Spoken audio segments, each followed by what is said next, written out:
What are your next steps? We're talking through things together. But when I see your husband next time, unless you tell me different, unless y'all get divorced, next time I see your husband, hey, how you doing? Good to see you. Like, it's not my place to, I guess, what's the word?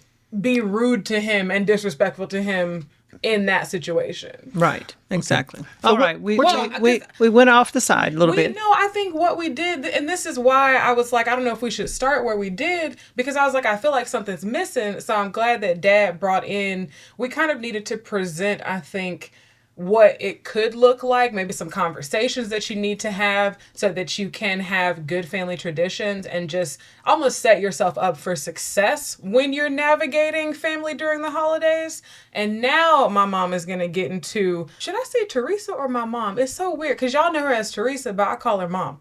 Now my mom, Teresa the therapist, is going to get into the actual family challenges that happen around holidays. So we started with differing traditions and expectations. Right. You kind of read through what that means, right? People have different customs. Right. Somebody wants to do this one day. Somebody wants to do this another day. So what's the impact that can have on a relationship? So loved ones can feel disappointed if they are overlooked or if their traditions aren't acknowledged. And loved ones, you mean like within the husband, wife, or right. even just the like couple. The couple within the couple. Okay. Yeah. I don't understand what you just said. So how would you or I feel disappointed about what we did or didn't do for I said loved ones may feel disappointed. And then, I shouldn't have said couples. Yeah, it should be that's what I was loved asking. ones. Okay. Loved ones, the people that you're going to see. Okay, well that those makes people. sense. That makes sense. Yeah. Yeah. So that's an impact on the relationship. If we've got differing traditions, expectations, it's understandable, I would say. And because I think we're saying impact on relationship, but that doesn't mean it's a negative thing. I think in this case, this is an awareness thing. Hey, you guys have different traditions, you have different customs. So it's inevitable that people around you, someone's probably going to be a little disappointed. Here's why this is important. You got to decide before you have to decide. That's why these conversations are so important before you're actually in the situation. Because in the heat of the moment, you can make poor decisions. So you want to decide before your mother, or in my case, I had my mom's passed away, but I got 4 aunts that they're all like my mother. They don't have any children. Neither of them have children. So I'm like all 4 of them's child. So when they would say to me, oh, y'all aren't coming this Christmas, or you're not going to make it here, it was extremely disappointing to them, right? Yeah. And without having decided before I was asked to decide in the heat of the moment, maybe I would have caved. She's 80. How many more Christmases does she have? We need to make sure we get up there. But hey, I've decided before I had to decide, this is how we're going to do this. This is why these conversations are so important when you're dating, engaged, before, I mean, like Christmas is, 2 days away and you're trying to figure all this out. The thing about those kind of conversations and those kind of disappointments, you certainly feel like in the moment it can have a huge impact on the relationship. Sometimes there are underlying issues. You guys had an argument, or there's something from your childhood that's still lingering there, festering there in the background, which you're still trying to fix that or resolve that or address that. So sometimes it's not just about the holiday. It's not just about the missed visit. Mm-hmm. It's not just about we went to this house instead of that house. There's can be a lot of baggage there. Yeah. The person doesn't feel seen, they don't feel understood, they don't feel valued. And then, the other thing about holiday traditions that I think we have to be really careful about, I talked to you the other day about kind of actually doing a show at some point in the future about navigating kind of parenting adult children. Yeah. So I think this comes up when we're talking about traditions and making decisions is kind of what I mentioned earlier, is that I don't think everybody realizes, sometimes even the grown child, that they are adults. Yeah. And so that listeners, y'all can let us know if that's an episode that you want. Yeah. So I'd really like to do that, because but putting it in the context of this topic, one thing about going back home is that, again, the parents who don't parent as well as they could will continue to treat you like that little child. You're 40 years old, you're back home. You know what I mean? And it's just, I think and again, I'm talking to that generation of parents right now. You want to be really, really careful in how hard you don't make life for your children and grandchildren. So when you came home after grad school and to stay, I specifically talked to you about help me not treat you like a child. You did. We had a whole conversation about right, it. Yeah. Because I didn't want that. I knew that I would probably try to do that because I know me.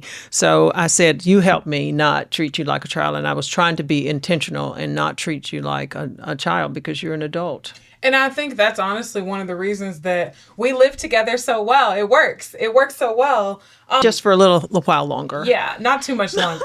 But I think it works because we did have that conversation and you all don't treat me like a child. Because I think at some point, either like for most adult children, if you are treating them like a child, at some point they're going to want to grow up. And then that's where that friction can be if you haven't had these conversations, if you've been treating them like a child this whole time.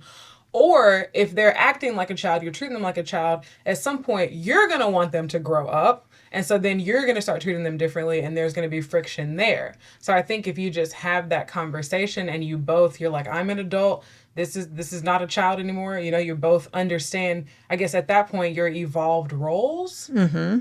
But I want to get back to these kind of family, like holiday family challenges that people have. So we talked about the differing traditions, expectations. Mm-hmm. Now we're going to get into another challenge, which is managing time between families. Right. Did we talk about handling difficult relatives? Not yet. Okay. That's coming up. Okay. Listen, we have the outline for a reason. Okay. Hey, if I had a copy, maybe I could stay on track. It's right here. So many couples feel pulled in multiple directions, right? So they got to visit the in-laws, extended family, or they're splitting time between divorced parents. So that's something to consider. Does extra layer. If you're both divorced and you both remarried and you had kids, ooh. The pressure to do that, to try to make everybody happy, can bring on just an emotional drain or a physical just exhausted.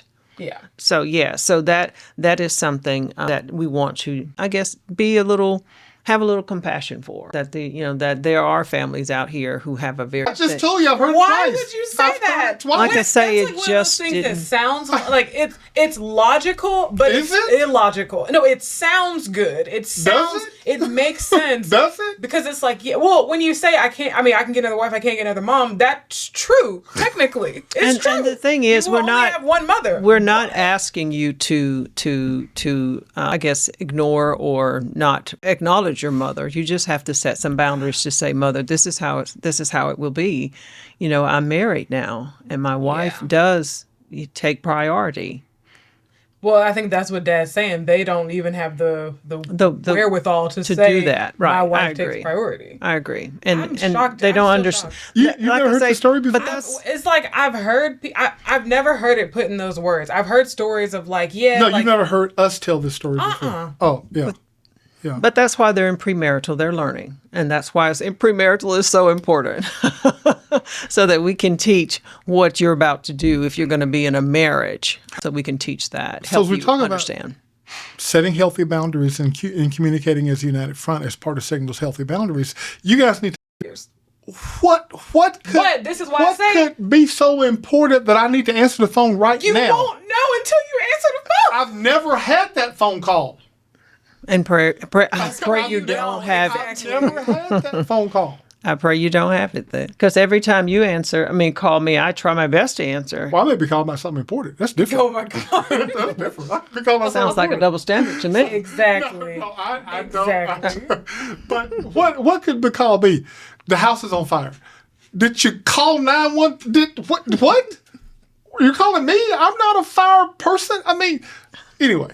So just know that love and respect should frame your boundary. Yes. Whenever, that's the main thing. Love and respect whenever you set the boundary. Okay.